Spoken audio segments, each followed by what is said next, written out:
Creo que el Vaticano tenía una importancia estratégica incomparable, especialmente si tenemos en cuenta las profundas dimensiones de la Guerra Fría. El Estado Vaticano era un paraíso para los servicios secretos. Era el lugar perfecto para los que querían trabajar para los servicios secretos y ganar algo. Me llamaban el topo del Vaticano. Claro que había espías aquí en el Vaticano. Todas las salas estaban vigiladas. No sabíamos dónde estaban los micrófonos, pero los había por todas partes. El saber lo que pasa, qué va a decir el Papa, qué va a escribir, es muy importante para estas potencias porque tienen miedo.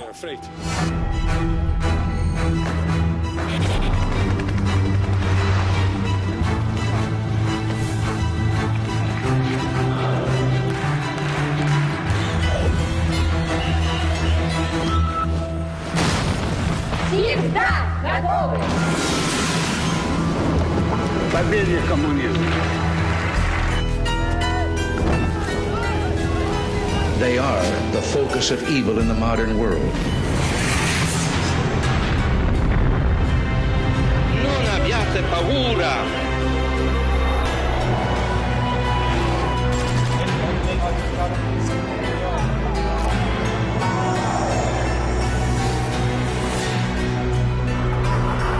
Operación Secreta Pontifex. El Vaticano durante la Guerra Fría. Los dosieres secretos del Vaticano. Capítulo 1.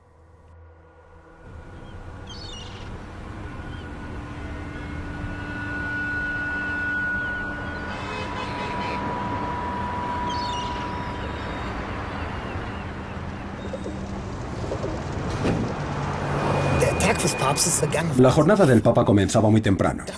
Las primeras en darse cuenta fueron las limpiadoras, que se preguntaban por qué las ventanas del comedor estaban siempre tan sucias. Años después, el Papa dijo que se levantaba a las 4 o 4:30 y se paraba delante de esa ventana. Entonces, apoyaba la cara contra el vidrio porque le encantaba ver cómo salía el sol.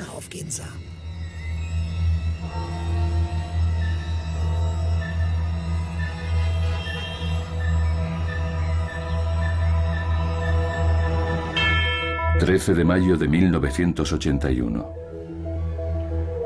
Roma, 5 horas 49 minutos. Roma, la unidad contra el terrorismo eleva el nivel de alerta.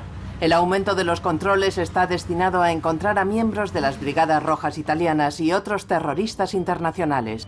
En la lista de la Interpol, el turco Ali Akka, buscado por asesinato y organización de atentados. Un coche de la policía o de los carabinieri me recogía en mi portal. La policía de Estado se ocupaba de mi seguridad y me acompañaba a mi puesto de trabajo, el Palacio de los Inválidos de Guerra, el búnker antiterrorista. El 13 de mayo de 1981, yo estaba haciendo el servicio militar en el ejército alemán. Estaba en mi cuartel de Munzweiler bei Pirmasens, el cuartel general de telecomunicaciones de la OTAN. Era un día normal y, como siempre, desayuné temprano. Bonn. En el Parlamento alemán se debate una ampliación de 850 millones de marcos en el presupuesto del ejército. El canciller Helmut Schmidt está preocupado por la capacidad de defensa frente a la creciente amenaza del bloque oriental. Los críticos afirman que Estados Unidos y su nuevo presidente, Ronald Reagan, están detrás del aumento en el presupuesto para armamento.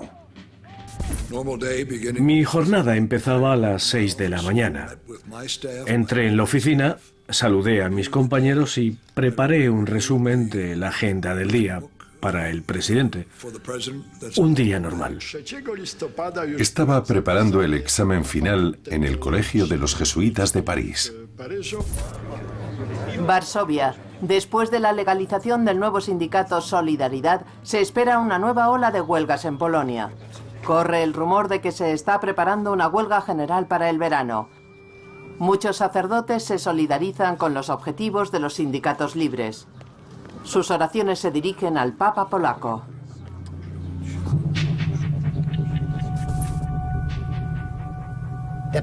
El Papa estuvo rezando hasta las 6 cuando comenzó la misa de la mañana. El padre de Karol Wojtyła había sido soldado, no podemos olvidarlo. Siempre valoró las virtudes militares. Tenía claro que su papado era un enfrentamiento con el comunismo que no podía rehuir y que se disputaba en todo el mundo. No solo afectaba a los países que estaban al otro lado del telón de acero, también a América del Sur y Central. El mundo estaba dividido entre dos ideologías. Afectaba a partes de Asia y a grandes partes de África. Tenía claro que la guerra se iba a disputar. Wojtyła era radical en este sentido y diría que no tenía escrúpulos. Plaza de San Pedro, Roma, 2 años y medio antes.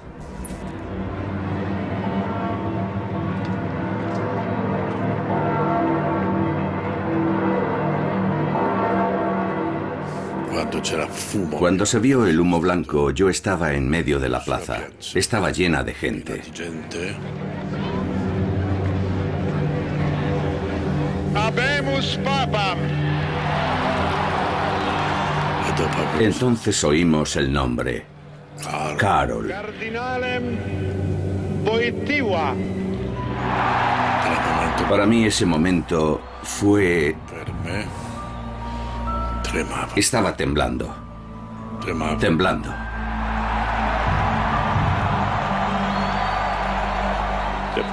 El Papa polaco fue elegido el 16 de octubre de 1978. Juan Pablo II, el cardenal Karol Wojtyła de Cracovia, Polonia, era naturalmente una amenaza desde el punto de vista de los gobiernos comunistas. Tenía fama de ser un anticomunista acérrimo, un activista, un hombre inteligente, astuto y carismático, un verdadero peligro como papa. Entonces, Erich Honecker escribió a Moscú: «Temo la pérdida de la Polonia socialista». Estaban aterrorizados. Cuando Juan Pablo fue elegido papa, enseguida entendí que no solo traería grandes consecuencias religiosas, soy católico, sino que también tenía un sentido geoestratégico. Era evidente.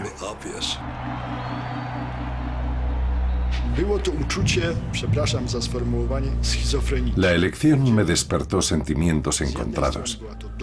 Por una parte estaba orgulloso. Por la otra, me preguntaba cómo influiría en la situación en Polonia y en todo el mundo. Estábamos en el apogeo de la Guerra Fría. Me llamo Tomasz Turowski. Trabajaba en el Vaticano. Era agente de información exterior de Polonia en el Vaticano. Hasta 2007 fui vicedirector del organismo, con rango de coronel. Con el rostro familiar del cardenal Wojtyła, el campo occidental ganó un aliado muy poderoso en el conflicto.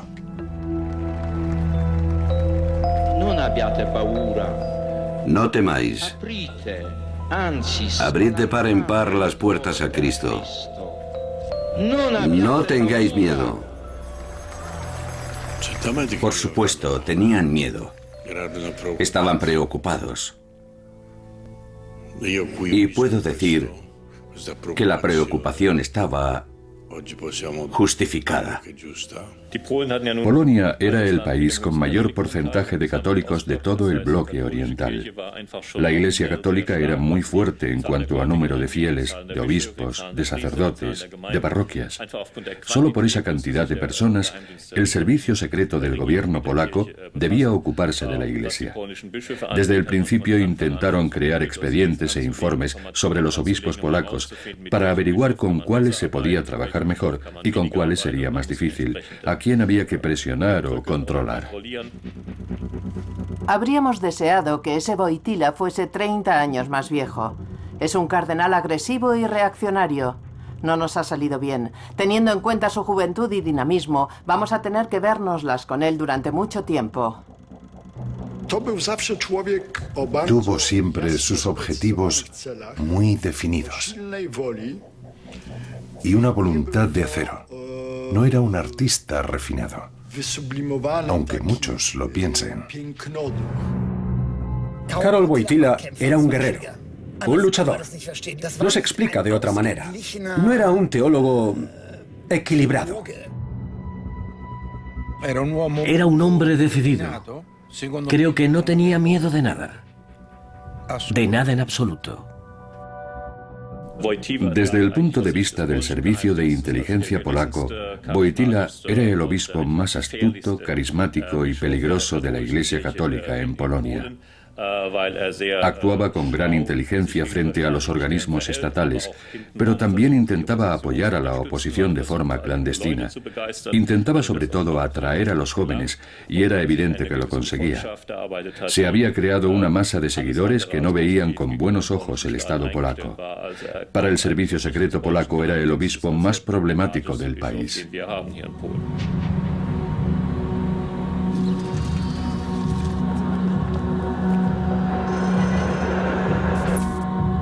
Cracovia, Polonia.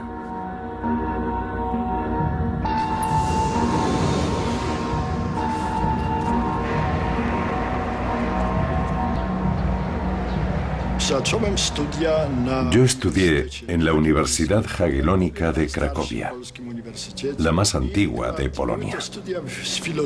Me centré en la lengua y la literatura rusa. Un día sonó el teléfono. Me llamaban del Servicio de Seguridad Estatal. Me convocaron a su sede, que estaba en la Plaza de la Libertad de Cracovia.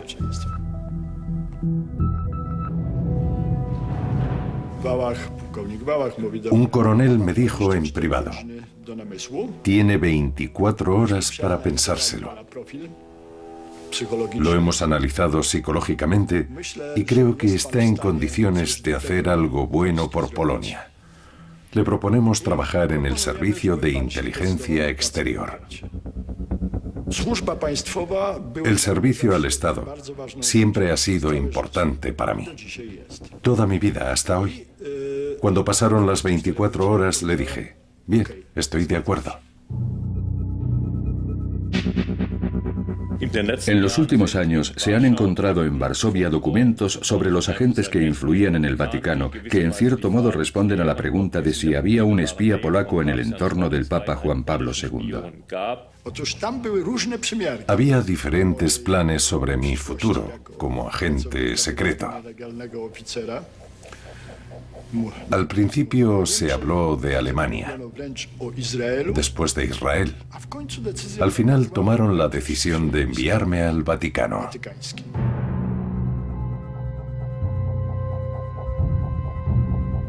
El espionaje es sobre todo infiltración. Es un sistema muy eficiente, muy difícil de contrarrestar y de descubrir.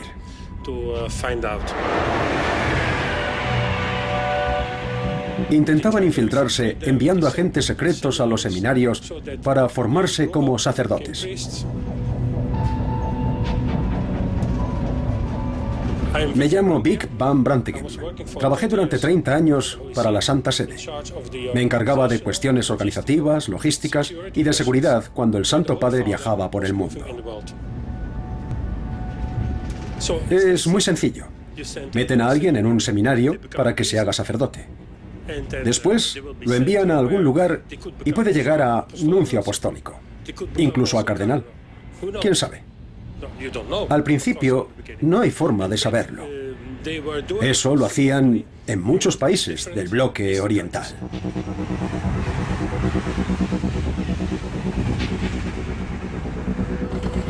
Nuestros amigos del Servicio de Seguridad polaco disponen de importantes posiciones operativas en el Vaticano con acceso directo al Papa y a la Curia romana. Estos agentes, por los que Juan Pablo II siente mucho cariño, pueden conseguir una audiencia en cualquier momento. La central me asignó la misión de acercarme lo más posible al Papa. Era muy importante obtener información sobre sus planes en política exterior y también sobre su estrategia política en general.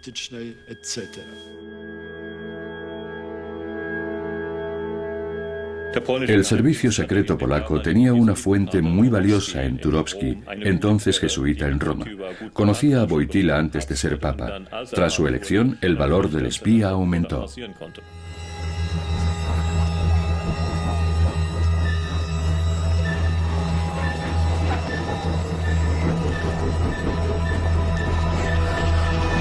...13 de mayo de 1981... Roma... 8 horas 21 minutos...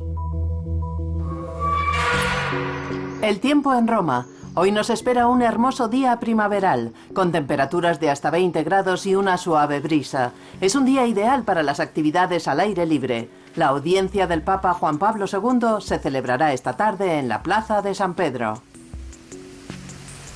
De vez en cuando, el Papa me invitaba a desayunar con él. Me pedía ayuda en diferentes temas relacionados con la orden jesuítica. Tenía una gran confianza en mí.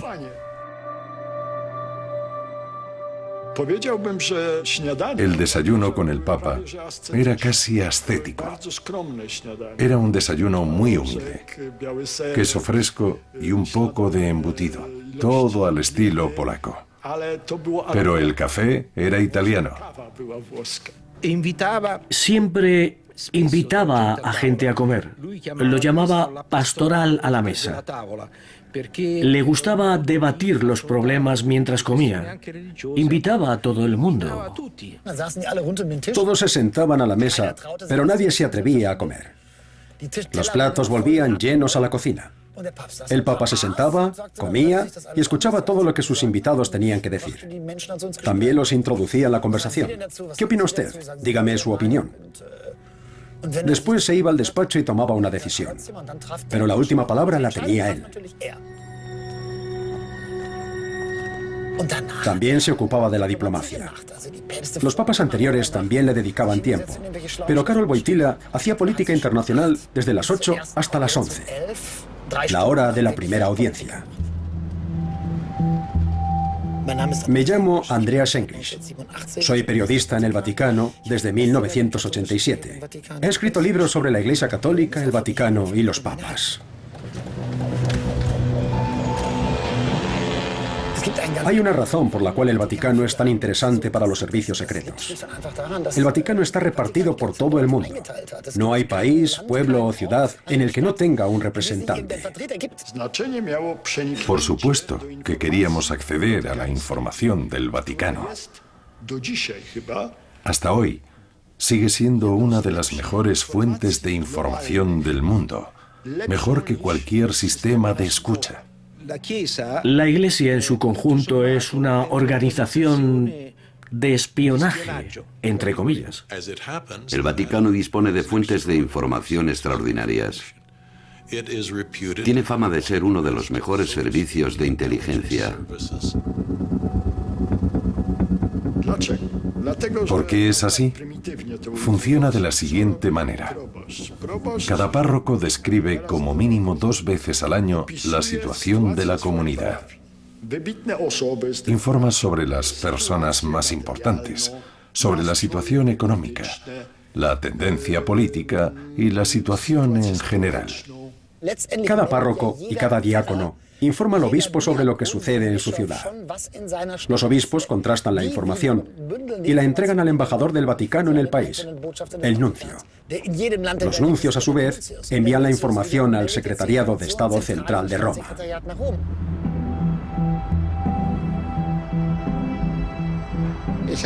Yo también participaba. En los años 80 me enviaron a Hungría, ya durante el papado de Juan Pablo II. Cuando llegué, el cardenal me dijo: he oído que le gusta la música. Entonces hizo un gesto para indicarme que debía responder. Le dije: sí, por supuesto. Entonces puso un disco de jazz a un volumen altísimo y me hizo un gesto para que me acercase a él. Y empezamos a cuchichear mientras sonaba la música. 1 hora después me dolía la cabeza. Me dijo: tenga cuidado en su dormitorio. El despacho está lleno de micrófonos.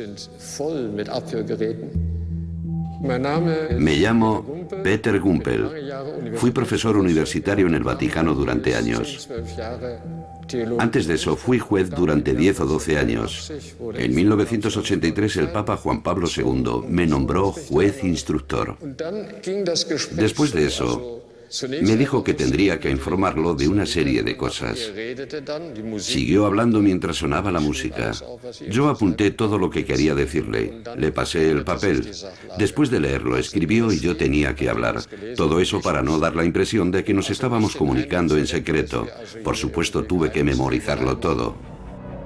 Los papeles que habíamos usado los quemaron en mi presencia. Nadie podría encontrar ninguna prueba durante una investigación. Desde hace siglos se recopila información de forma profesional y precisa para llevar a cabo el gran proyecto, la expansión de la Iglesia Católica por todo el mundo.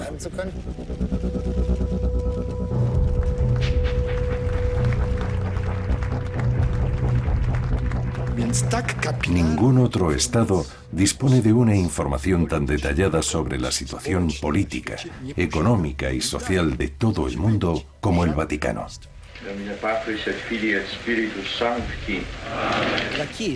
La Iglesia recibe información antes que cualquier potencia con una red de espionaje.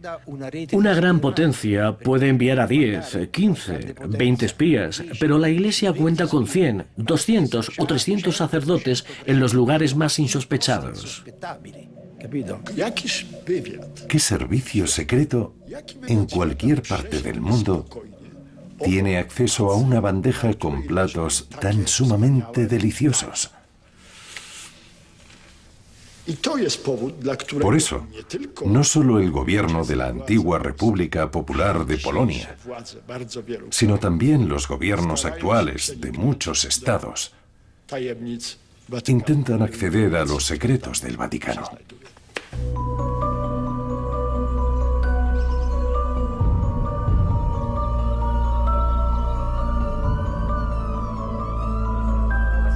Entonces gira a la derecha y camina hasta el otro extremo de la formación. Washington, D.C., Estados Unidos.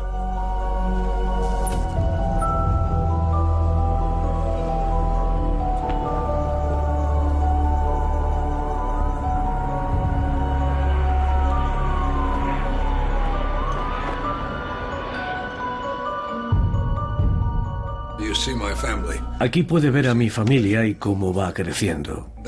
Aquí teníamos 6 hijos en 1969. Estamos con el presidente Nixon. Aquí estamos con George Bush padre y esta es la ceremonia de investidura del presidente Reagan el 20 de enero de 1981. Me encontraba en la biblioteca privada de Reagan antes de que fuese presidente. Encendimos la televisión y vimos el primer viaje de Juan Pablo II a Polonia. Bajó la escalera, se puso de rodillas y besó el suelo.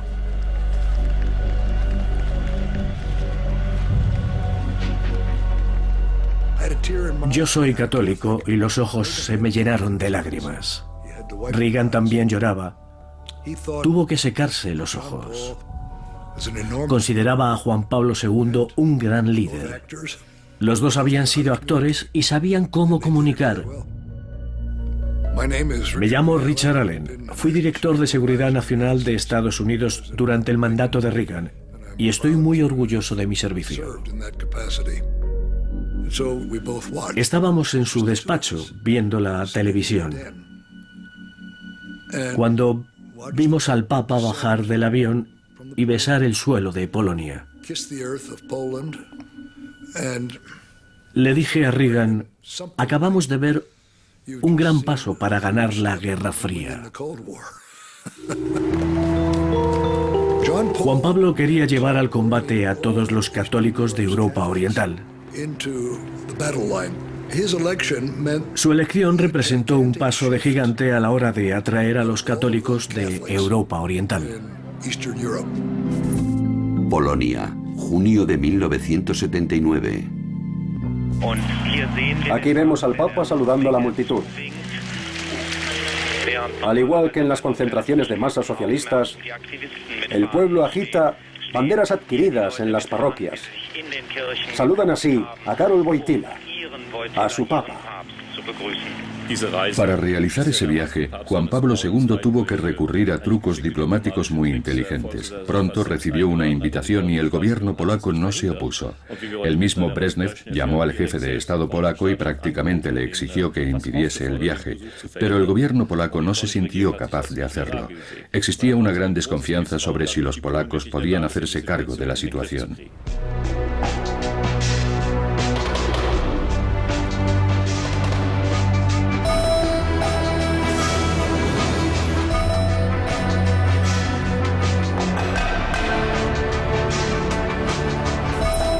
Berlín, Alemania.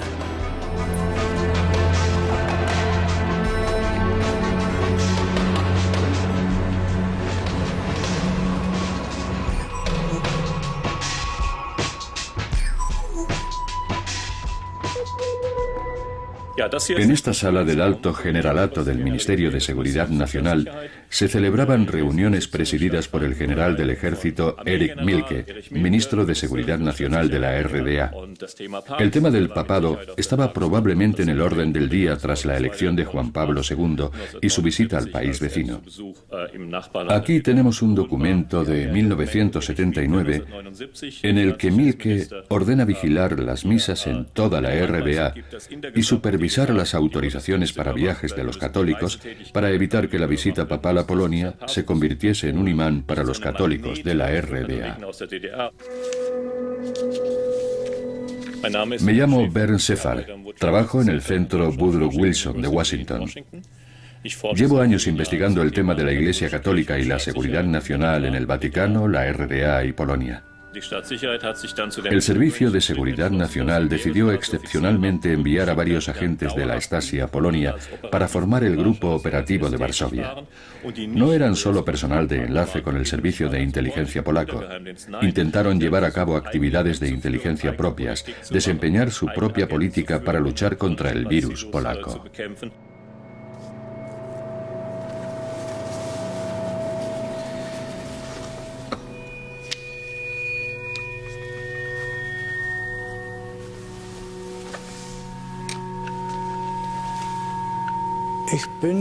A mediados de los años 70 empecé a trabajar como oficial del Ministerio de Seguridad Nacional y en los 80 pasé a ser oficial del Grupo de Enlace en Varsovia, llamado oficialmente Grupo Operativo, con base en la Embajada.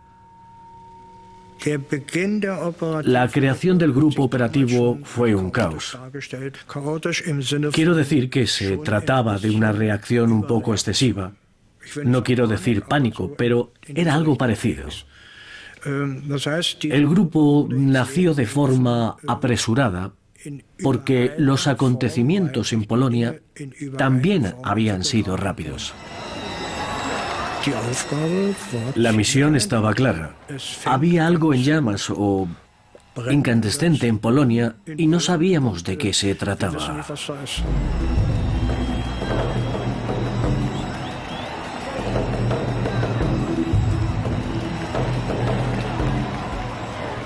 Fue un triunfo sin igual.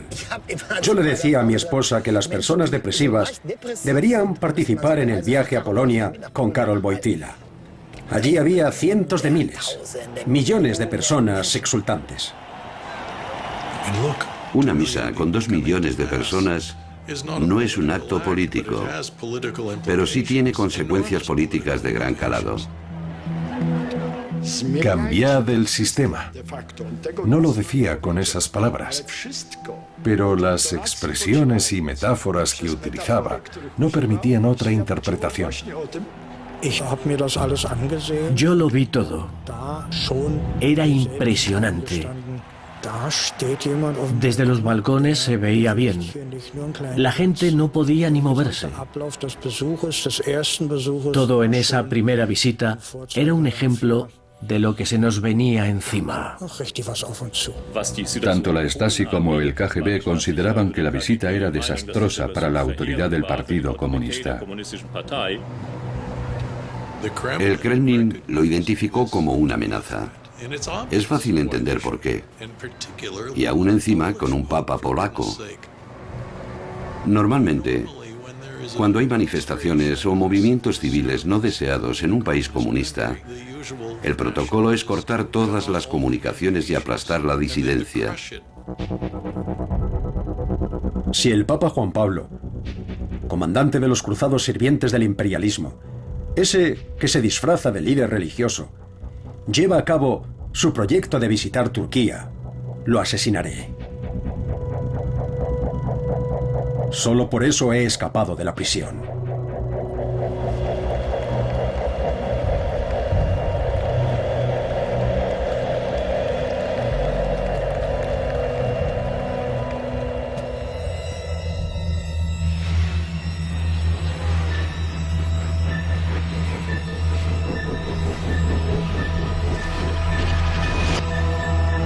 ...13 de mayo de 1981. Roma, 11 horas 15 minutos.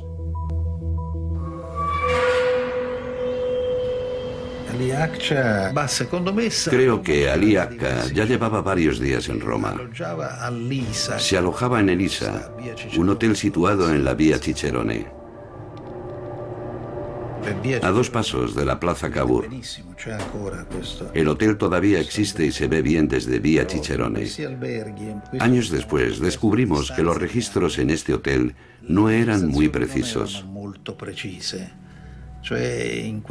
Lo que pasaba en estas habitaciones es que se alquilaban a una persona, pero después estaban 2, 3, 4, se iba uno, venía otro. Nunca estaba muy claro quién se alojaba en cada habitación. Me llamo Mehmet Ali Akka. Tengo 23 años. Hace 2 años maté al redactor jefe del mayor diario de Turquía. Me metieron en la cárcel y huí con ayuda de mis amigos. Desde entonces vivo en la clandestinidad. Hoy voy a matar al Papa en Roma. Akka estaba preparado para morir porque creía que nuestra reacción iba a ser similar a la que se da en los países asiáticos o africanos. Es decir, una reacción de furia frente a quien atenta contra un líder religioso. Se había preparado para morir. Llevaba una especie de oraciones en un papel. Pero la prueba más evidente es que se había afeitado el pubis y el escroto. Es un gesto que cumplen quienes se disponen a morir en un acto de guerra o de guerrilla.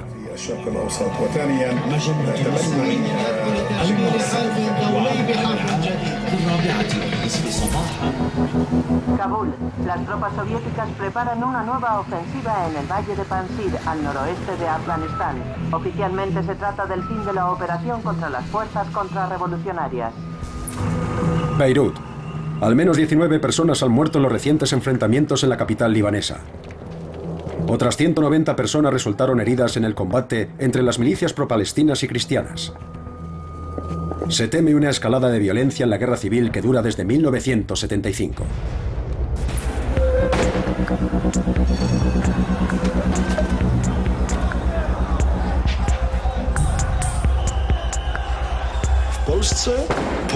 En Polonia, la oposición obtuvo un fuerte apoyo político gracias al viaje papal. Después de eso, la tensión aumentó en el país. Yo lo notaba porque el contacto con la central era cada vez más débil. Los mensajeros venían menos o nada en absoluto. El envío de un mensajero a Roma exigía mucho dinero y también requería mucha organización. Sin embargo, el Ministerio del Interior dedicaba la mayor parte de sus recursos a luchar contra la oposición en el país. El malestar se fue articulando desde 1980 mediante huelgas en los astilleros y progresó cada vez más hasta que el gobierno polaco fue perdiendo influencia. Las huelgas crecían por todo Polonia y llevaron a la constitución de sindicatos independientes. Estos sindicatos, que no estaban dirigidos por el gobierno, como Solidaridad, se convirtieron casi en un contrapoder.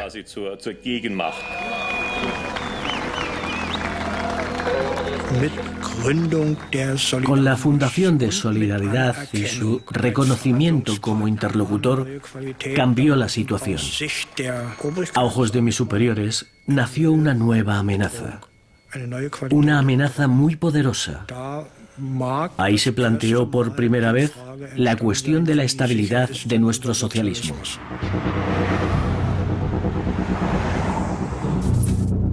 Moscú, Unión de Repúblicas Socialistas Soviéticas.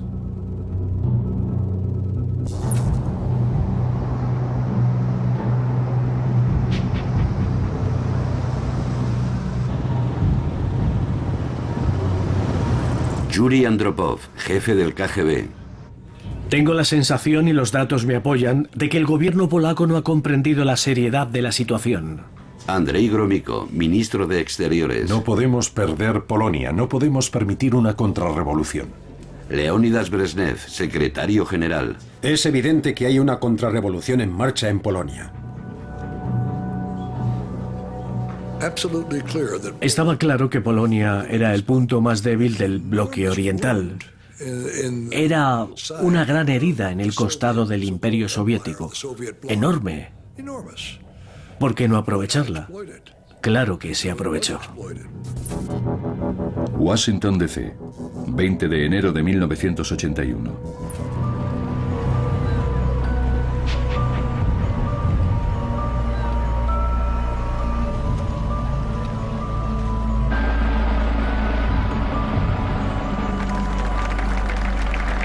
¿Está preparado para prestar juramento? Sí. El punto de inflexión fue en 1981, cuando Reagan entró en la Casa Blanca. Yo, Ronald Reagan, juro solemnemente que ejerceré fielmente el cargo de presidente de Estados Unidos. Estoy seguro de que su plan era garantizar la paz, acercándonos a posiciones muy peligrosas. Y que conservaré, protegeré y defenderé la Constitución de Estados Unidos hasta el límite de mi capacidad. Con la ayuda de Dios. Con la ayuda de Dios. Reagan quería incrementar el presupuesto de defensa. Era un aumento sin precedentes en tiempos de paz. Y se rodeó de un grupo de asesores muy duros. El objetivo de ese grupo era presionar a la Unión Soviética lo más posible, ahora que estaba débil, a causa de sus graves problemas económicos. Este periodo de 1979 a 1981 fue un auténtico punto de inflexión, el comienzo de la Segunda Guerra Fría. Lo excepcional de la relación del Papa con Estados Unidos es que el Papa odiaba a los americanos. Ninguno de los viajes que realicé con él estuvo tan cargado emocionalmente como el de Estados Unidos. El Papa no comprendía a sus presidentes. Estos siempre decían, defendemos los intereses americanos en todo el mundo. El Papa una vez declaró, los americanos no pueden defender sus intereses por encima de los de otros pueblos. Pero Reagan y Juan Pablo II estaban de acuerdo en una cosa. No veían rivales políticos, veían el bien y el mal. Juan Pablo II no pensaba en sistemas políticos ni en formas de gobiernos mejores o peores. El Papa decía que el mal era Moscú, así de sencillo. Y Reagan lo veía exactamente igual. Son el centro del mal en nuestro mundo. Es evidente que la administración Reagan veía a un aliado en el Papa Juan Pablo II. Y también entendieron que deberían estar en contacto con él, que debían mantener contactos para garantizar que sus movimientos en otros puntos estratégicos de la Guerra Fría contaran con la aprobación del Santo Padre. Mi buen amigo Bill Casey, director de campaña durante el último año de la campaña y director de la CIA más tarde, viajaba frecuentemente a Roma en su avión negro, que tenía una cama dentro. Volaba en secreto de noche para informar al Santo Padre.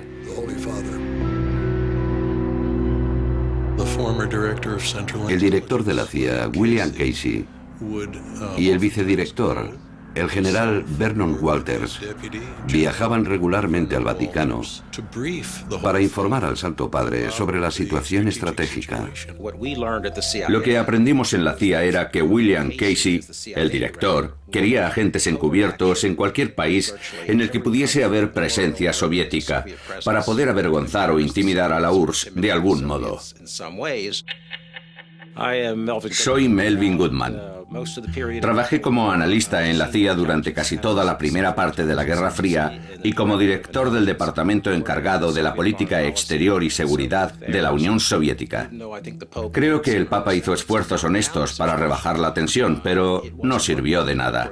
Estados Unidos y la CIA intentaban calentar la situación en Polonia y la cúpula soviética en el Kremlin estaba al tanto. Yo me ocupaba de que el Vaticano fuese el punto central del enfrentamiento entre los sistemas mundiales. Estados Unidos consideraba al Vaticano como un aliado muy valioso y viceversa.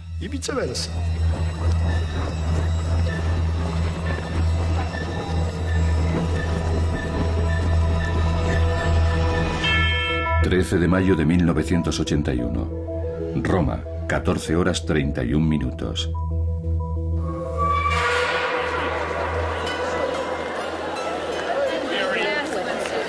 Ali Akka sabía que aquel día había una audiencia general. Se iba a celebrar en la plaza de San Pedro. Por eso intentó llegar pronto y situarse en un buen lugar.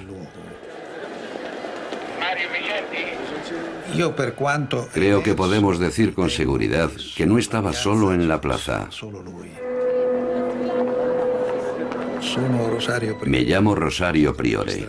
Fui juez de instrucción durante muchos años e investigué una serie bastante larga de atentados que cubrieron de sangre nuestro país.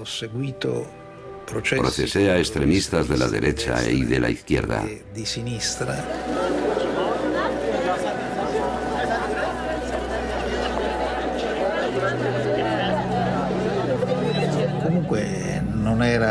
Se trataba seguramente de un grupo de 4 o más personas que se habían desplazado a Roma para cometer el atentado. No era una operación sencilla.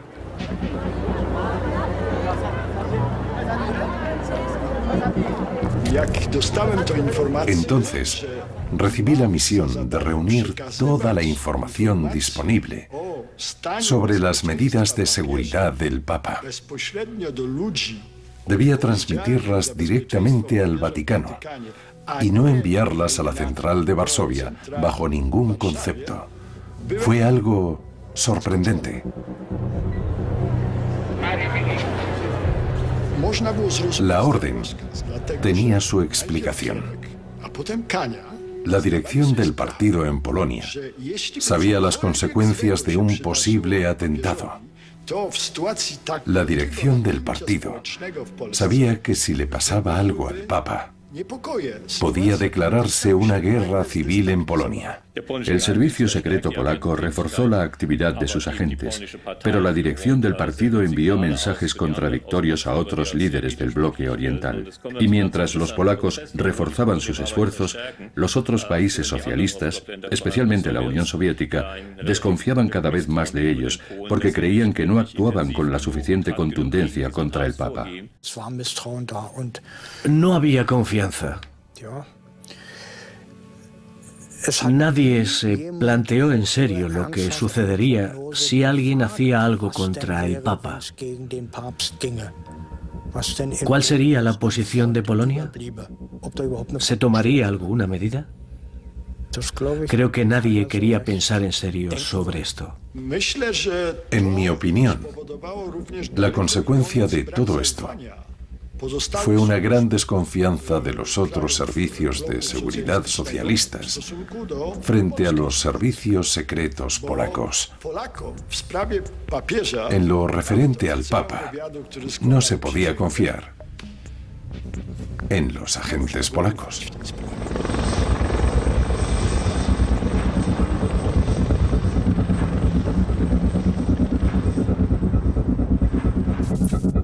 Washington, D.C., febrero de 1990. A continuación, la conferencia de prensa del desertor del KGB, Víktor Ivanovich Seymov. Seymov vivió en la clandestinidad en Estados Unidos desde que la CIA lo captara hace 10 años. Víktor Seymov era un desertor del KGB. Tenía una posición muy importante en el centro de comunicaciones del servicio secreto soviético. Seymov tuvo la oportunidad de ver mensajes secretos, mensajes procedentes de todo el mundo. ¿Por qué cree que van a por el Papa? Porque el KGB comete asesinatos cuando lo considera necesario. Víktor Seymov afirmó haber visto una serie de comunicaciones que apuntaban a que algún servicio secreto socialista estaba al tanto de un posible atentado contra el Papa. La misión era averiguar cómo acercarse físicamente al Papa. Eso puede tener diferentes significados. Tal vez solo quiera decir vigilar sus movimientos. Pero normalmente no se trata de eso.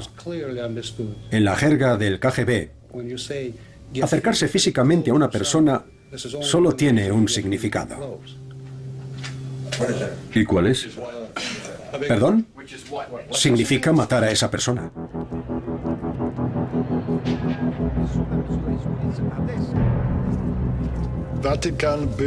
Es increíble lo fácil que era entrar en el Vaticano. Entré hasta el patio interior de la torre donde está el Banco Vaticano. Ni una sola cámara. Nada. Tampoco había controles. Podía haber llevado conmigo un elefante. Nadie lo habría visto. A la izquierda del patio está el ascensor que lleva a los aposentos papales. La primera impresión es que el ascensor está cerrado con un candado. Maravilloso. Cuando me acerqué vi que era un cerrojo normal.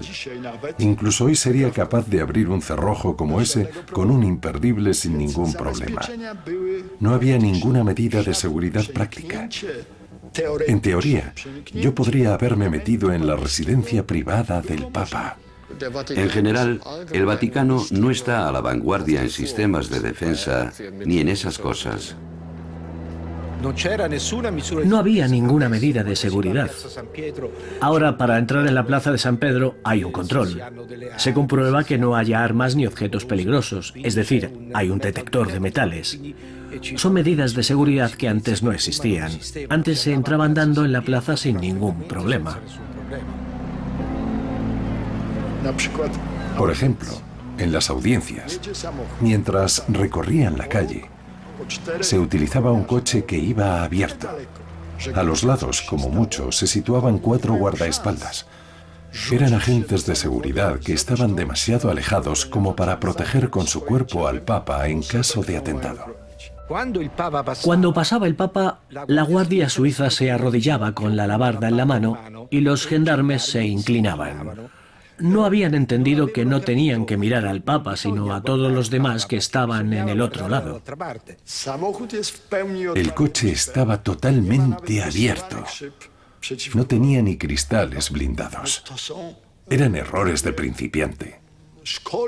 La falta de medidas se debía probablemente a la ingenua convicción de que nadie se atrevería a levantar la mano contra el sucesor de San Pedro. Pero alguien se atrevió.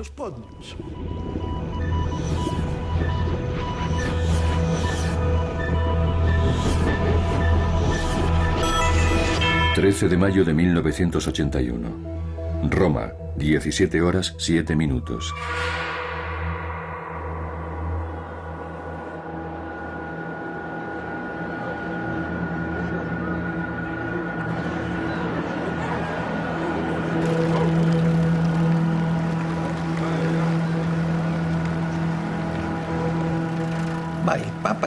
El Papa estaba dando la vuelta a la plaza montado en el papamóvil. Ya ha dado una vuelta. En la segunda vuelta pasa cerca de la puerta de bronce y se para abrazar a una niña. Hay fotografías de ese momento. Recuerdo que en aquel momento tenía en brazos a una niña pequeña. Acababa de tomarla de los brazos de sus padres y la levantó sobre su cabeza. Y de repente se oyó un disparo. Y disparó una segunda vez. Lo recuerdo bien porque estaba allí. Oí los dos disparos.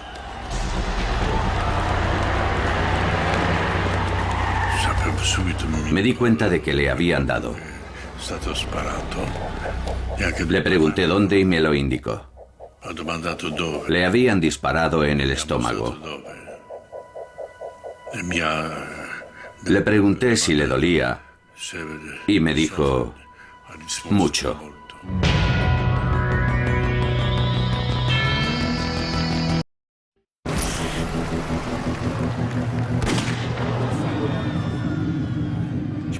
Me sorprende que después de todos estos años no podamos decir con certeza quién está detrás del atentado. El atentado contra Juan Pablo II me resultó fascinante por varios motivos. Pero uno de ellos destaca sobre los demás. Fue el único gran delito casi perfecto de la historia. Hasta hoy sigue siendo una incógnita para mí. He oído muchas teorías, pero prácticamente no hay ninguna prueba. El Vaticano no lo ha dicho todo. Tengo la impresión de que saben mucho más de lo que han hecho público. Tenemos que tener en cuenta que en cualquier lugar donde hay personas que luchan por el poder, donde hay mucho dinero y grandes intereses políticos en juego, siempre es posible encontrar a alguien dispuesto a cometer un asesinato. Especialmente en Italia, y el Vaticano está en Italia.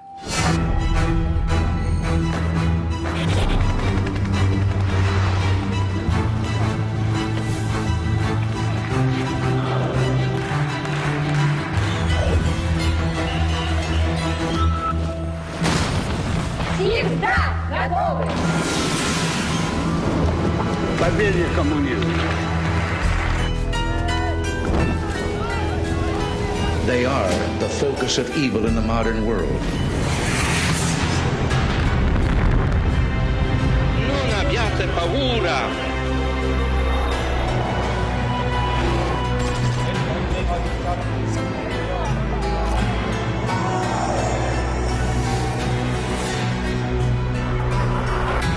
Operación Secreta Pontifex. El Vaticano durante la Guerra Fría. Los dosieres secretos del Vaticano. Capítulo 2.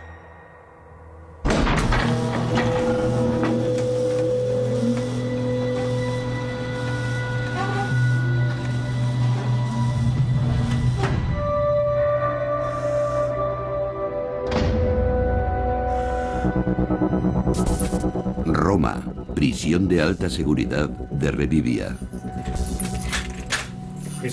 Ahora se activa la alarma.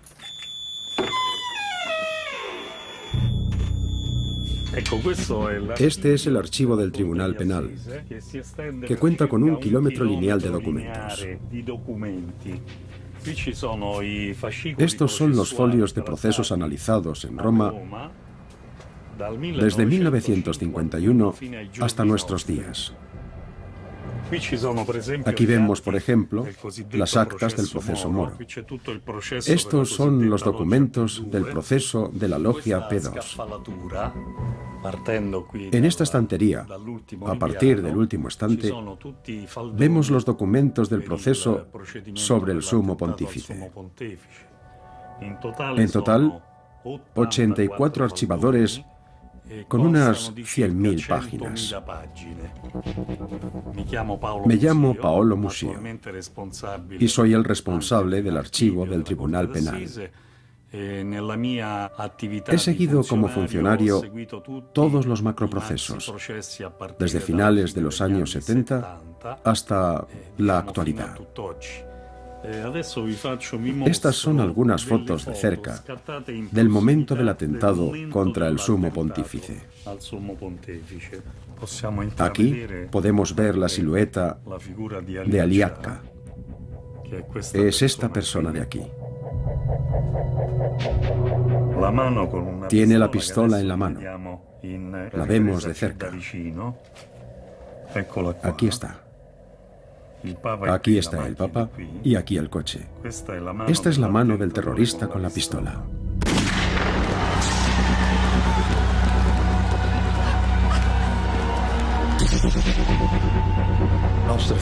Nuestras ventanas daban al río Tíber, cerca de San Pedro.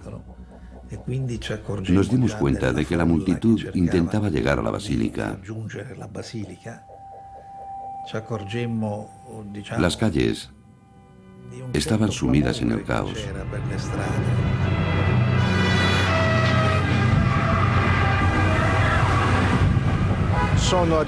Llegué a la esquina de la plaza de San Pedro y vi gente huyendo.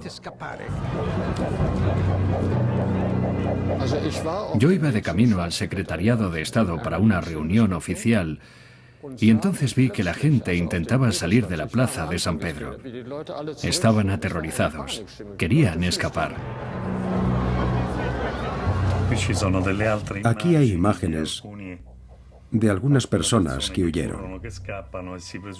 Se supone que eran cómplices de Ali Akka. Después vi a otro hombre. Más tarde me di cuenta de que podía ser turco.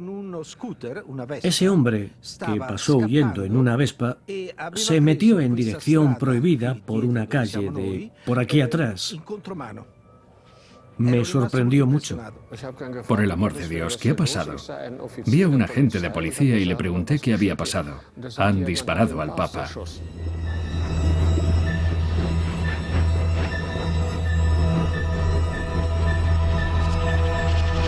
...13 de mayo de 1981. Roma, 17 horas 25 minutos. Buenas tardes. Debemos abrir el informativo de hoy con una terrible noticia. Juan Pablo II ha recibido un disparo. ¿Ha sido el Papa Juan Pablo II víctima de su propia popularidad? Su santidad se encuentra en estado grave. Recibí la noticia en cuanto pudo transmitirse. Fui a hablar con el presidente y le dije que el Santo Padre había recibido un disparo. Reagan estaba muy afectado. La televisión mostró imágenes del atentado. El Papa retorciéndose de dolor, una mano con algo que parecía una pistola. Entonces entendí por qué todo me parecía tan raro. Yo era el único polaco del grupo de jesuitas de París. Y también era el único que conocía personalmente al hombre que había sufrido el atentado. Por supuesto, desde el principio hubo especulaciones. ¿Quién tiene intereses? ¿Quién está detrás? El criminal Mehmet Ali Akka, ciudadano turco de 23 años. Akka estuvo 50 horas en la comisaría de policía. Confesó los hechos. Al principio parecía un caso fácil, un proceso muy sencillo. El imputado había confesado, había sido arrestado en flagrante, no había mucho que discutir. Me llamo Rosario Priore, he sido juez instructor, he investigado el atentado contra el Papa y durante muchos años he investigado casos de terrorismo. Resultó muy difícil una vez que se descubrieron todas las relaciones y todas las personas que estaban detrás del joven turco. Para empezar, ¿quién es Ali Yazka? Mi primera impresión es que no era un lobo solitario, sino un asesino profesional. El autor del atentado, Ali Yazka, ha sido sentenciado a cadena perpetua en un proceso de 3 días celebrado en Roma. Durante el juicio, el turco de 23 años afirmó haber actuado solo y sin ninguna ayuda. Ha negado ser miembro de la organización de extrema derecha Lobos Grises. Tampoco ha dicho nada sobre el dinero que llevaba encima ni sobre su pasaporte falsificado de gran calidad. Detrás del terrorista estaban seguramente los Lobos Grises. Es la organización a la que pertenecía. Pero repito, Ali Yazka era el ejecutor. Ali Yazka no era el cerebro. Esta organización, los Lobos Grises, que parecían estar detrás de Yazka, era una colectividad bastante grande y difusa. Controlaba a los turcos en muchos países de Europa. Y se puede decir, incluso lo he escrito, que resultaba cómoda para varios gobiernos europeos. ¿Por qué? Porque era una forma de controlar la emigración turca. Todos los servicios europeos querían colaborar con los Lobos Grises. Era una organización dura, armada, pero de eso a atentar contra el Papa es todo un salto.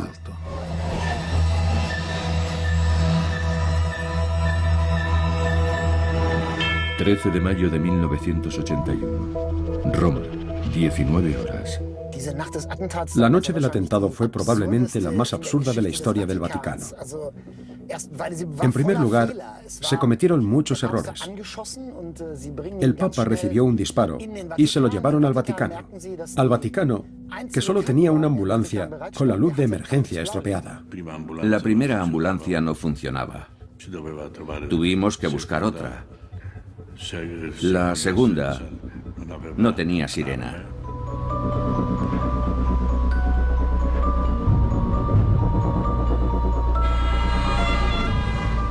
Atravesaron la ciudad hasta la clínica Gemelli con una ambulancia sin sirena. Yo estaba en el coche. El tráfico era un caos. Se oían sirenas. Después me llamó mi madre y me dijo: ha habido un atentado contra el Papa.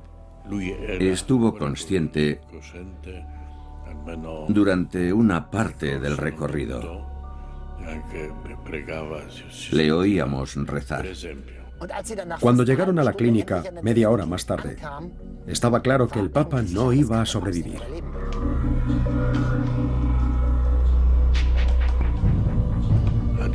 En Gemelli, Dios mío, qué desorganización. Llevaron al Santo Padre al 10º piso. Allí tenían preparada la habitación. Les dije: miradlo, se está muriendo. Hay que operarlo ya. Cuando sucedió, lo primero que pensé fue: bueno, vamos a ver si conseguimos arreglarlo.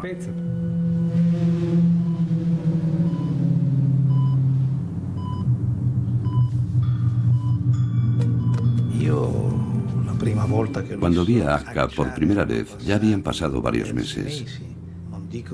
No digo que fuese inestable, sino todo lo contrario. Era un hombre inteligente, observador. Era muy comedido. Cambiaba de idea de un interrogatorio a otro. Un día decía una cosa, acusaba a determinados ambientes, y al día siguiente se retractaba y empezaba a acusar a otras personas. Les contaré la verdad sobre el atentado. Yo, Mehmet Ali Yazka, soy miembro de los Lobos Grises. Uno de los líderes de la organización me prometió 3 millones de marcos si conseguía asesinar al Papa. Nos reunimos en Sofía. De las armas y la logística se ocupó el servicio secreto búlgaro y sus representantes en Roma. Los lobos grises prepararon y ejecutaron el atentado por encargo de los búlgaros. Si decidimos atentar contra el Papa, es posible organizarlo en Bulgaria, pero eso no significa que Bulgaria tome la iniciativa de atentar contra el Papa sin decir nada a la Unión Soviética. Eso es impensable. Algo así hay que notificarlo, no solo notificarlo, hay que pedir permiso.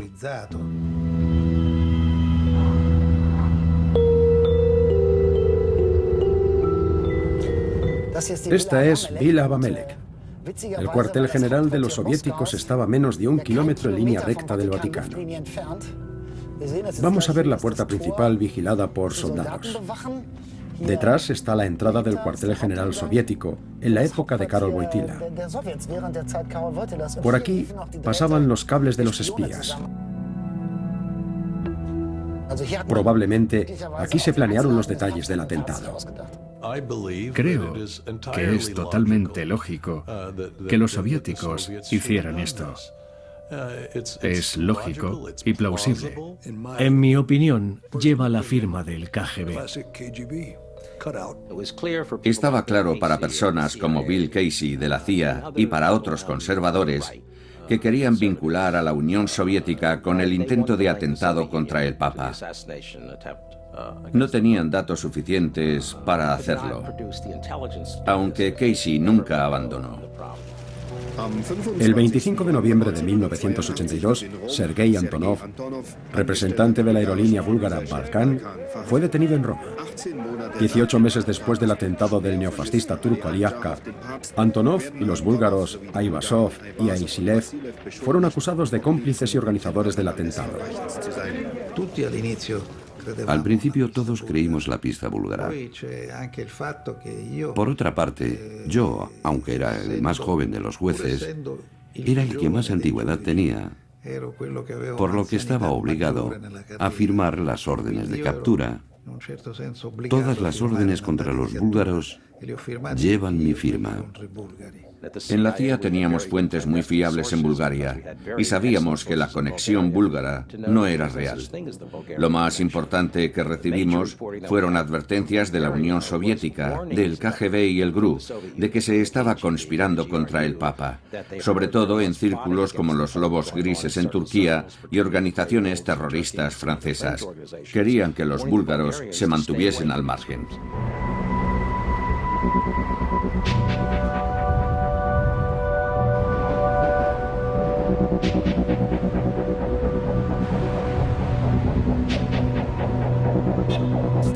Berlín, Alemania.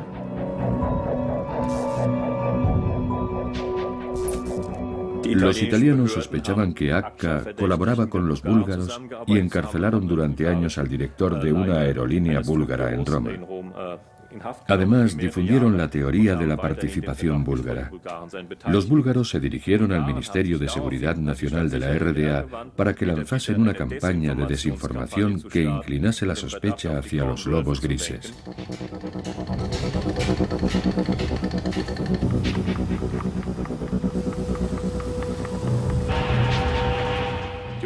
La Operación Papa fue una acción de la Stasi iniciada a petición de los organismos de seguridad búlgaros.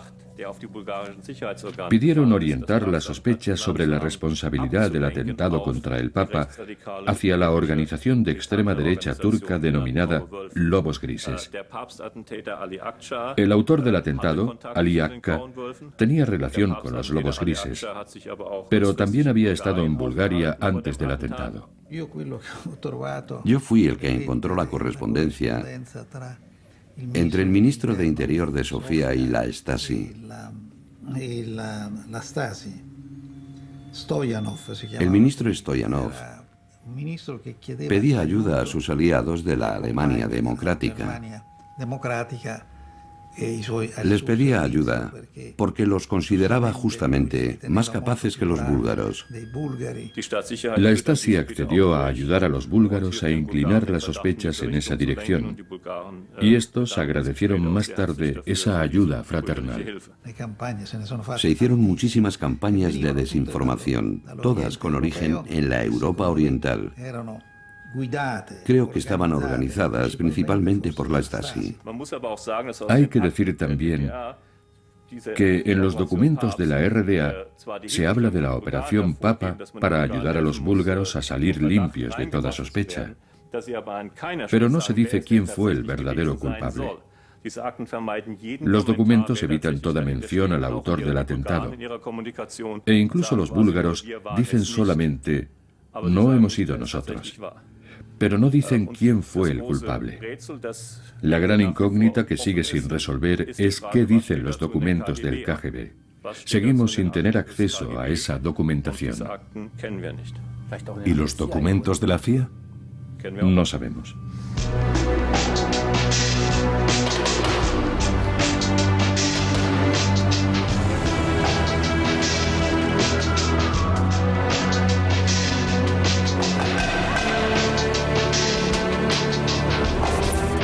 Washington, D.C., Estados Unidos.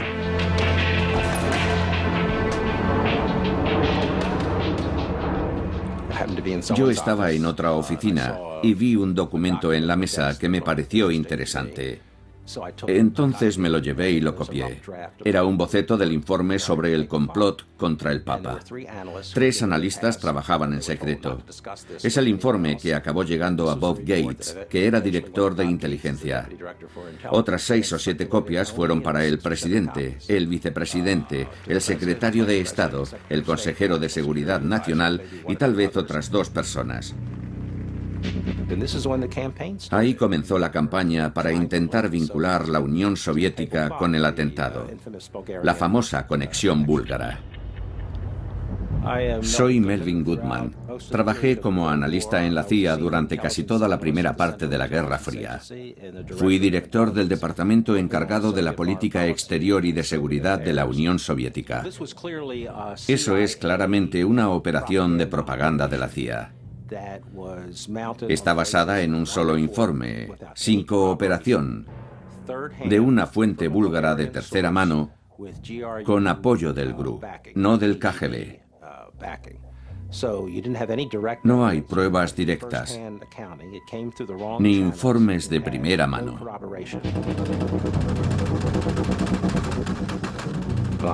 Mis colegas que estaban en servicios clandestinos no querían emitir ese informe porque no tenía credibilidad. Pero cuando Casey lo vio, decidió continuar. Quería los documentos que demostraban la implicación soviética. Por eso se hizo en secreto, porque sabía que iba a encontrar oposición. Para Casey era un modo de obstaculizar la mejora de las relaciones soviético-americanas. Estimado agregado militar, yo recibí formación de manos de agentes soviéticos junto a muchos terroristas europeos en campos de Siria y Bulgaria. Trabajamos para alcanzar los objetivos de la Unión Soviética en Europa. Para mí, ese intento de presentar una vinculación falsa entre el atentado contra el Papa y la Unión Soviética fue demasiado. Me di cuenta de que la CIA se estaba perjudicando, de que Casey y Gates habían hecho mucho daño a la organización y a su trabajo legítimo. Entonces me fui. Dejé la CIA por eso. Era una cuestión de principios. Los servicios secretos estropean todo lo que tocan. Relacionarse con ellos es como luchar con espejos. Es imposible entender nada.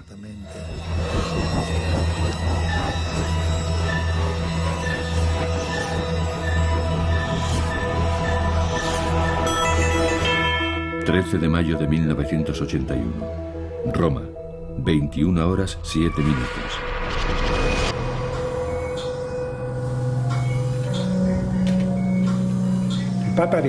El Papa llegó al quirófano consciente, pero con la presión muy baja debido a la pérdida de sangre. No era fácil ver lo que pasaba, porque la sangre estaba en el estómago. Necesitaba una transfusión, pero nadie tenía el mismo grupo sanguíneo. Al final, unos médicos del hospital donaron su sangre para salvarlo. El momento más tenso fue al principio de la intervención, cuando lo abrimos y vimos toda la sangre. Intentábamos descubrir el alcance de los daños. Me llamo Doleto y soy profesor en el Policlínico Gemelli de la Universidad Católica de Roma. En 1981 era muy joven y de manera directa o indirecta viví lo que sucedió después del atentado contra el Papa en la plaza de San Pedro. Si la bala hubiese pasado a un solo centímetro de donde pasó, habría causado una hemorragia catastrófica. Y eso tal vez no le habría permitido llegar con vida al hospital. La situación era muy delicada. Había mucha gente en el hospital esperando poder dar la noticia de su muerte. Alguna radio llegó a decir que ya había muerto.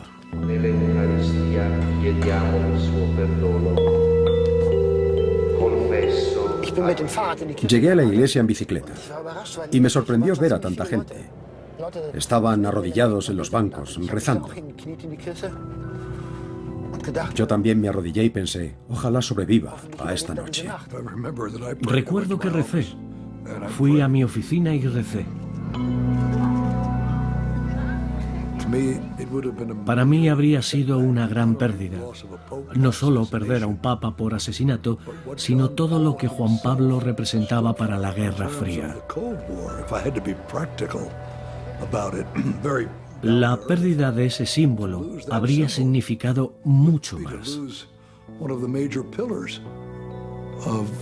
Era terminar con la posibilidad de movilizar a todos los católicos de Europa Oriental contra Moscú.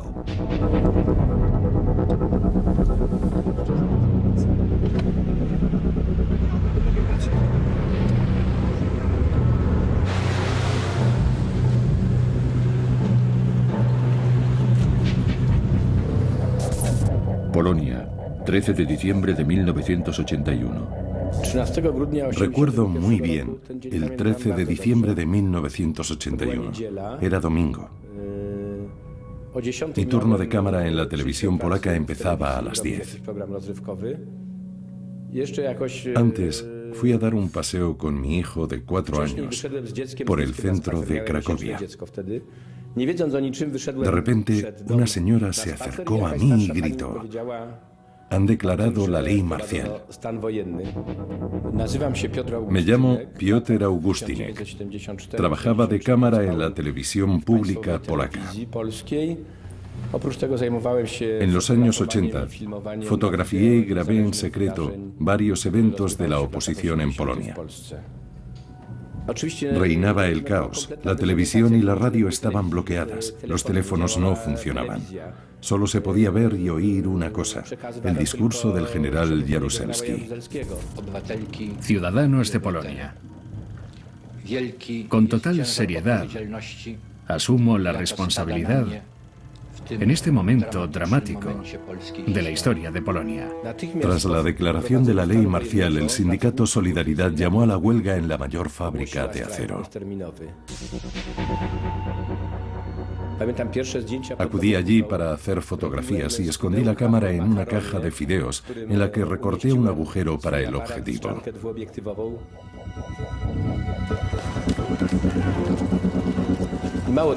Fui con un amigo.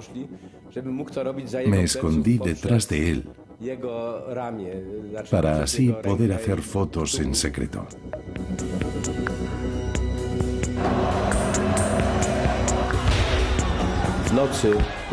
Durante la noche del 14 al 15 de diciembre, los tanques del ejército tomaron la fábrica. Todos los sindicalistas fueron detenidos. Intentaron obligarlos a volver al trabajo. La RDA y la Unión Soviética estaban de acuerdo en que los polacos no eran de fiar y en que el virus polaco era muy peligroso, por lo que el KGB y la Stasi tuvieron que colaborar para combatirlo.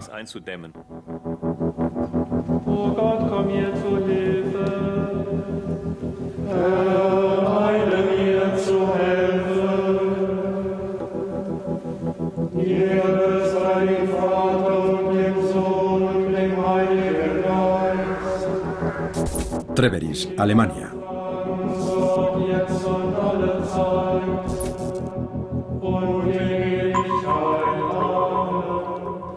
El padre Eugen vivía en esa celda. Su vida cuando estaba aquí transcurría en el cuarto que está junto a la tubería. Pero no pasó mucho tiempo en este lugar durante sus últimos 10 años de vida, porque estaba casi siempre en Roma. La ventana grande es la de su celda. Ahí vivía. Era un hombre muy solitario. Cuando venía, se encerraba en su habitación. Se sorprendía cuando alguien llamaba a su puerta, gritaba y después abría de par en par. Entonces se podía entrar a hablar con él, pero era muy solitario. Me da la sensación de que algún acontecimiento vital lo cambió profundamente. La RDA fue un poco lenta a la hora de llevar espías al Vaticano, pero al final consiguieron situar uno. Le dieron el nombre en clave Rayo de Esperanza, y eso fue lo que representó para ellos.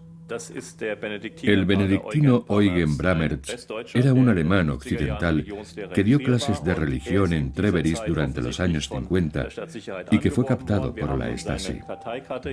Tenemos su ficha aquí. Estos documentos son copias de la FIA que han llegado a Alemania recientemente. Recibí una llamada del obispo de Treveris que me dijo: hay rumores que relacionan al padre Eugen con servicios secretos y con la Stasi. Tenemos que pensar qué hacemos. Aquí tenemos uno de los informes de Bramertz, en los que desarrolla toda su fantasía de James Bond. Se movía como un verdadero agente por el Vaticano y describía en detalle la situación y las condiciones de los edificios, las posibilidades de escucha, qué espacios eran inmunes a escuchas y en cuáles se podía instalar micrófonos. Eso es imposible para un cristiano y para un monje. No se puede vivir en dos mundos tan diferentes y mantenerlo oculto. No sé cómo pudo lograrlo.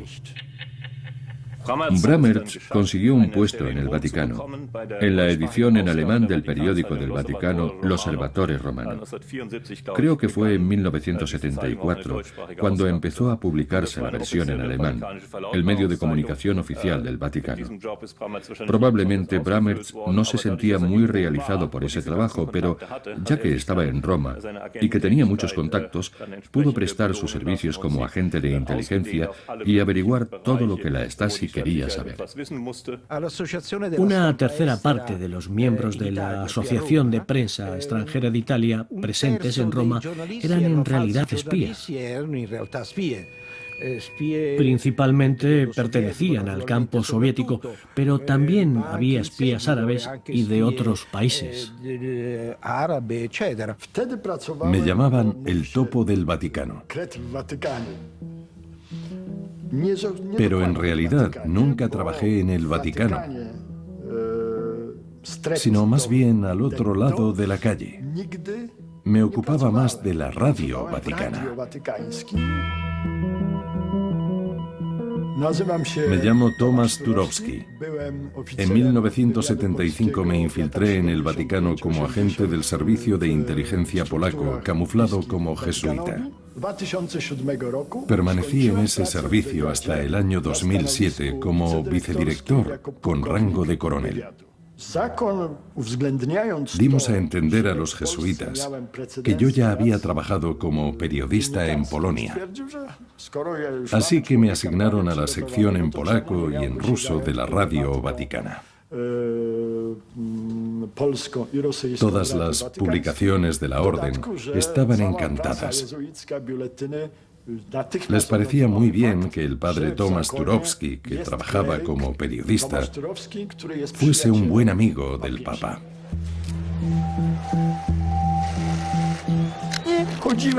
Iba siempre con mi cámara práctica fabricada en la RDA, con un buen objetivo Zeiss. Un aficionado a las fotos no llama la atención. Es mucho más fácil descubrir a alguien que se esconde para hacer fotografías. Todo el mundo lo ve. Como suelen decir los servicios secretos, el punto más oscuro está justo debajo de la farola. Los mayores daños causados por esos sacerdotes caídos, los que se integraron en servicios secretos comunistas y colaboraron con ellos, no fueron tan graves para el Vaticano, porque realmente no llegaron a tener acceso a tantas cosas. Lo más grave fue el daño causado a otros sacerdotes y obispos que fueron falsamente acusados y acabaron encarcelados o muertos. Otra consecuencia negativa fue una sensación general de inseguridad. ¿Puedo seguir confiando en esta persona? No fue eliminado del libro de la vida, a pesar de los problemas que tuvimos por su culpa y que afectaron a nuestra comunidad. Era uno de los nuestros. No puedo justificar lo que hizo. Por supuesto que no. Y es muy doloroso pensar en el daño que causó a otras personas, pero no por eso lo expulsamos de la comunidad. No lo desterramos. Es uno de los nuestros.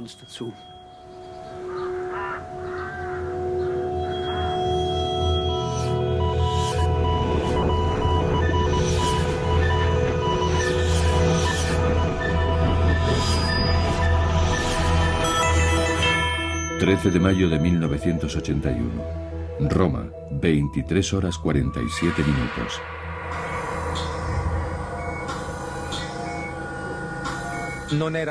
No estaba claro lo que pasaba. Estuvo bastante tiempo en la sala de operaciones. No sabíamos si la operación tendría éxito y durante mucho tiempo temimos que pudiese morir. Al final nos dijeron que estaba bastante bien. Al final de la intervención, la situación era mucho más tranquila. Recuerdo que mi jefe tenía un estado de ánimo que podríamos definir como sereno. ¿Por qué? Porque la intervención había salido bien.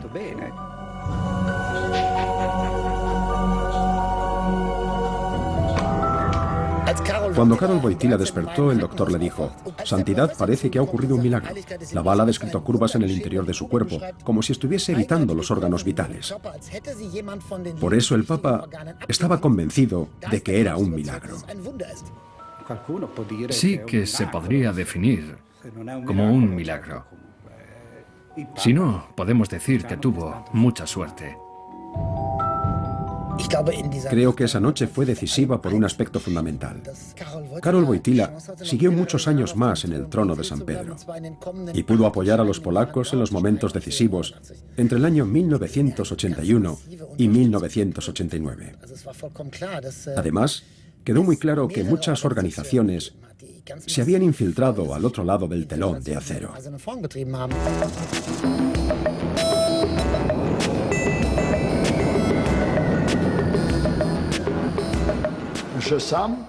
Yo mismo lo hice.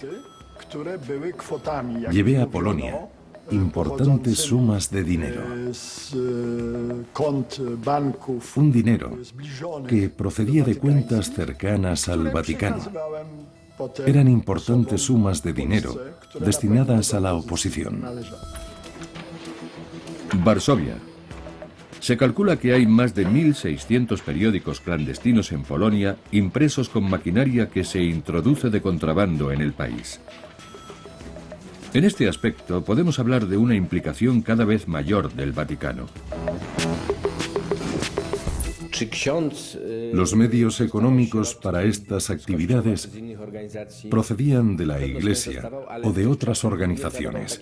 En aquel tiempo nadie se lo cuestionaba. En primer lugar, no venía al caso y en segundo lugar, era peligroso. Yo nunca pregunté de dónde venía el dinero. El Papa aportaba apoyo moral, pero nunca económico. Él no tenía ningún contacto con el dinero. Me llamo Stanislav Dziwisz. Vengo de una familia bastante pobre, pero siempre fiel a la Iglesia. Fui secretario de Juan Pablo II durante 27 años. Puede que algún obispo tuviese una cuenta en el banco. Es posible que introdujesen dinero en Polonia. Podían hacerlo utilizando el IOR, el Banco Vaticano, pero el Papa no sabía nada de eso, y yo tampoco. Era posible introducir dinero en Polonia de forma oficial. Se hacía a través del Instituto para las Obras de Religión, el IOR, el mal llamado Banco Vaticano. Se podía transferir dinero a Polonia y se pagaban impuestos. El responsable de todo era Wojtyła, Juan Pablo II, el presidente del comité. Se habla de unos 100 millones de dólares. Era una suma importante que permitía financiar muchas labores sociales.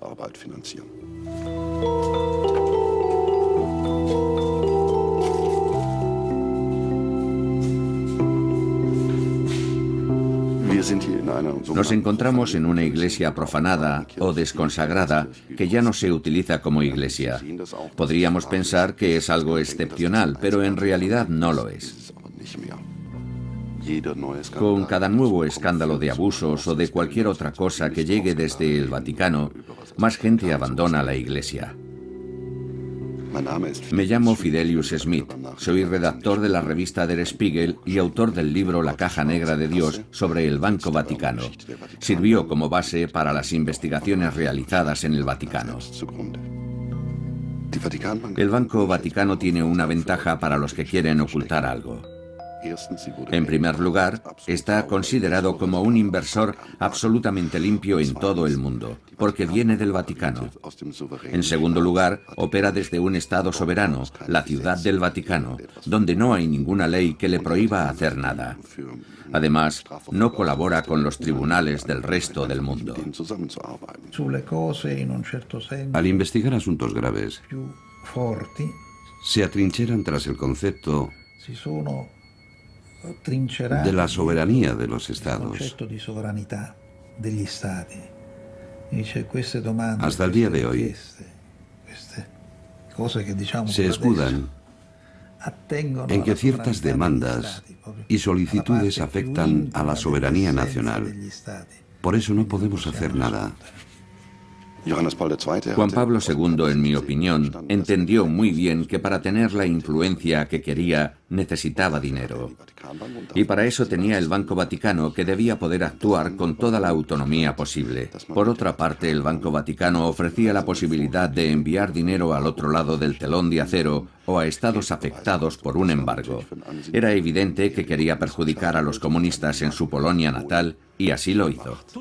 Toda la actividad del IOR se ha mantenido en secreto. Es evidente que no respetaba los parámetros internacionales de la banca. Por supuesto que el Banco Vaticano llevaba a cabo operaciones bancarias normales para las instituciones del Vaticano, pero también lavaba dinero de la mafia. Tenemos por una parte el Banco Vaticano y por otra la mafia. Con su dinero procedente de extorsiones, del narcotráfico, etc. La mafia ha tenido mucho dinero en efectivo para invertir. Entonces se dirigía a un sacerdote siciliano que se encargaba de llevar el dinero al Banco Vaticano. Así funcionaba. Lo que hacía el Banco Vaticano era ayudar a la mafia a llevar ese dinero a otro lugar. Por ejemplo, adquiriendo centros comerciales o inmuebles en Estados Unidos o en otros países, llevando el dinero a paraísos fiscales o invirtiendo en bolsa o en préstamos con normalidad. Era una inversión de riesgo con el beneficio de que al venir a través del Banco Vaticano era imposible relacionar el dinero con la mafia, porque el IOR no colabora con autoridades de otros países. Desde finales de los años 60 hasta los 90, el Vaticano se benefició en gran medida del dinero ilegal. El Vaticano se financió con dinero procedente del crimen. El estadounidense Paul Marcinkus, director durante años del Banco Vaticano, tenía el plan de aumentar los fondos del Vaticano, pero no sabía nada del negocio bancario. Decidió invertir en el pequeño Banco Ambrosiano, esperando obtener grandes beneficios. La operación acabó en una catástrofe y el Vaticano tuvo que pagar cientos de millones de dólares en daños. Por primera vez en la historia judicial italiana, tras la guerra, un tribunal de Milán ha ordenado el encarcelamiento de un arzobispo del Vaticano, Paul Marcinkus, de 55 años, presidente del Banco Vaticano desde hacía 16 años. Fue declarado culpable de colaborar en la bancarrota fraudulenta del prestigioso banco privado Ambrosiano de Milán.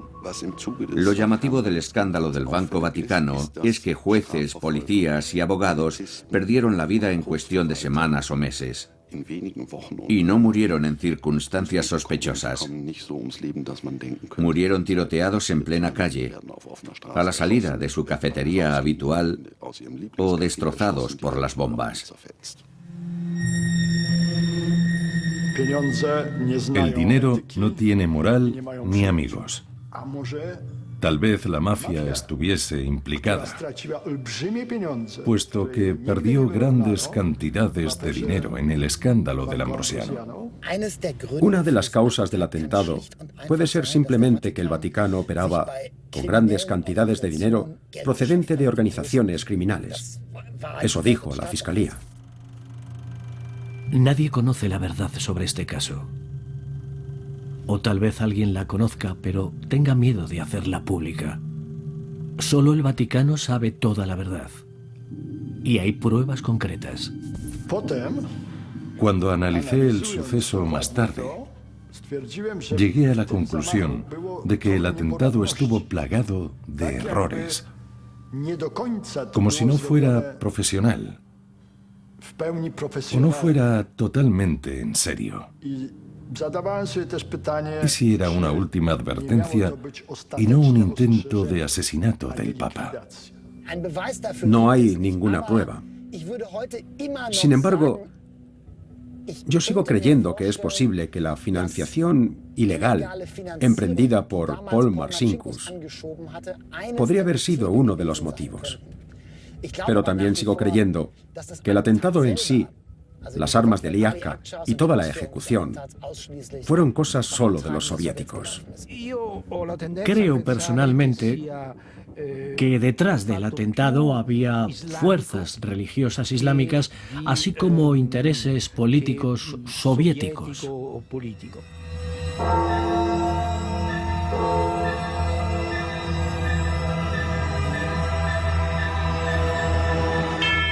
14 de mayo de 1981. Roma, 5 horas 59 minutos.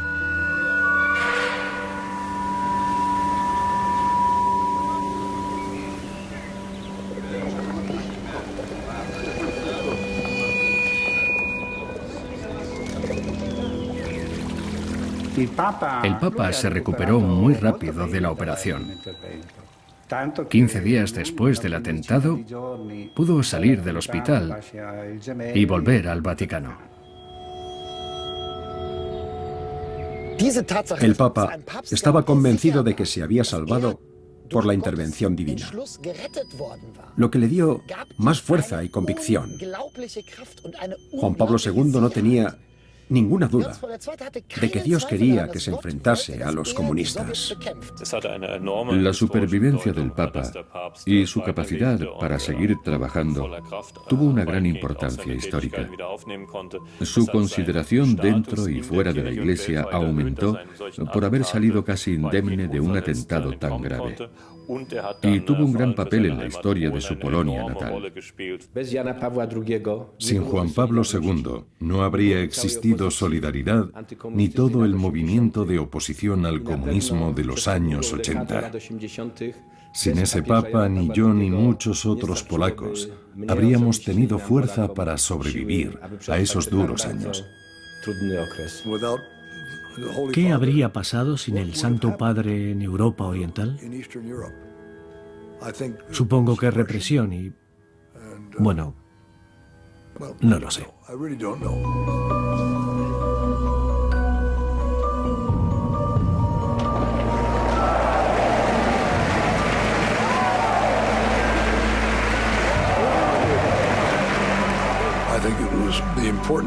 Su supervivencia tuvo una gran importancia en la historia mundial.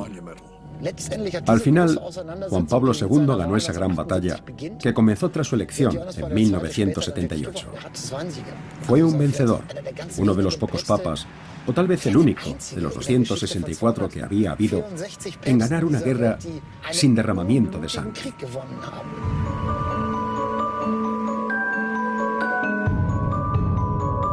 Pero fue una victoria amarga. La Polonia católica con la que siempre había soñado ya no existía. Polonia se convirtió en un país capitalista como los demás. Eso lo tenía claro. No quería cambiar de un sistema marxista a uno capitalista. Criticaba muy duramente el sistema capitalista. Todos los papas lo hacen, también el actual. Los sistemas económicos no piensan en el ser humano. No respetan la dignidad de las personas. Ese es el problema que seguimos teniendo hoy en día.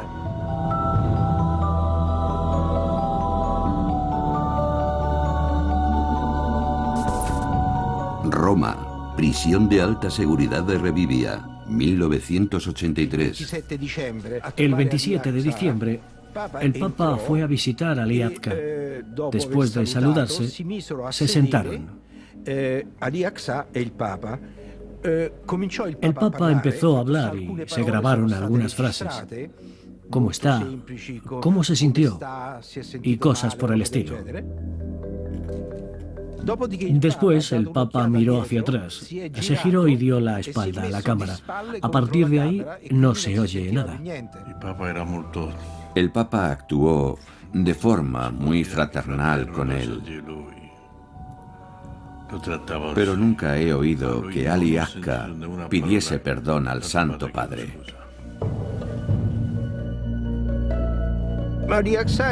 Aliatka era muy tímido.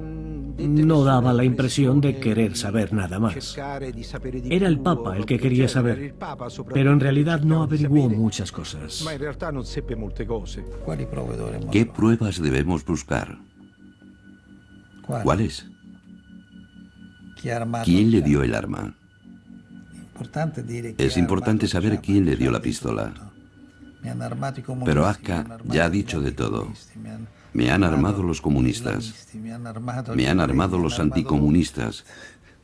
Me han armado los islamistas. Me han armado los judíos. Me han armado todos. Morirá antes de decir la verdad. El único que podría decirnos algo es Akka, pero no quiere.